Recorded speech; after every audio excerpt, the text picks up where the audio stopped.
হয়েছে, তখন তো তিনি কোনো সান্ত্বনাই খুঁজে পাবেন না। আমি জানি রে নীতিশ, তা আমি জানি। এই শূন্য দেবালয় মানুষকে কাঁদায়, তবুও মানুষ মহাসমারোহে প্রতিমা বিসর্জন দেয়। অনেক দেখেছি, অনেক শুয়েছি, আমার চরম ঘৃণা ধরে গেছে।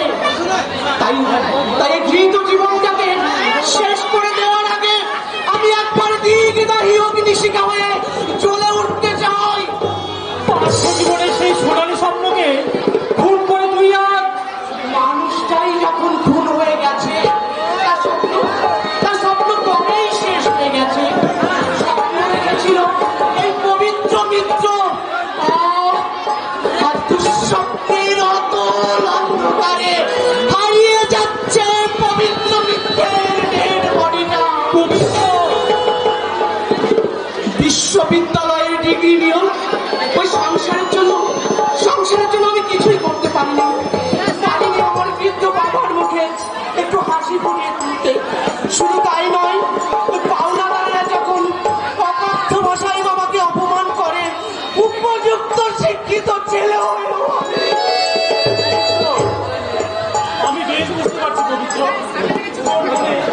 অনেক আঘাত জমে গেছে, কিন্তু তার অর্থ এই নয় যে তুই চিরদিনের চেরাই পথকে ছেড়ে এই কাঁটা ছড়ানো পথে চলতে শুরু করবি। হ্যাঁ হ্যাঁ,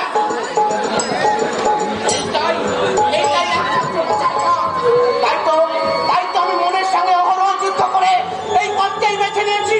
পারবো না নীতিশ, আর কোনো নীতিবাক্য নেই আইন দিতে।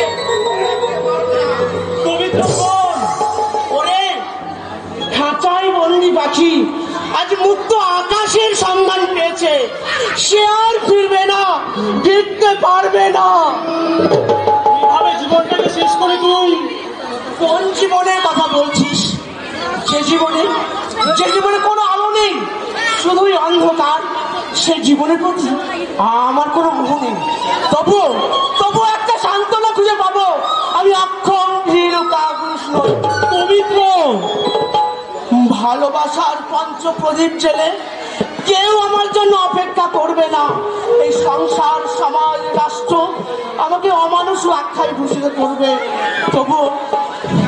তবু অথচ এই রাষ্ট্রের নাম মাত্র সহানুভূতি ছেলে আমি মানুষের মতো মানুষ হতে পারতাম। বুঝবে না রে, কেউ বুঝবে না আমার অন্তরের মর্মধ্বনি।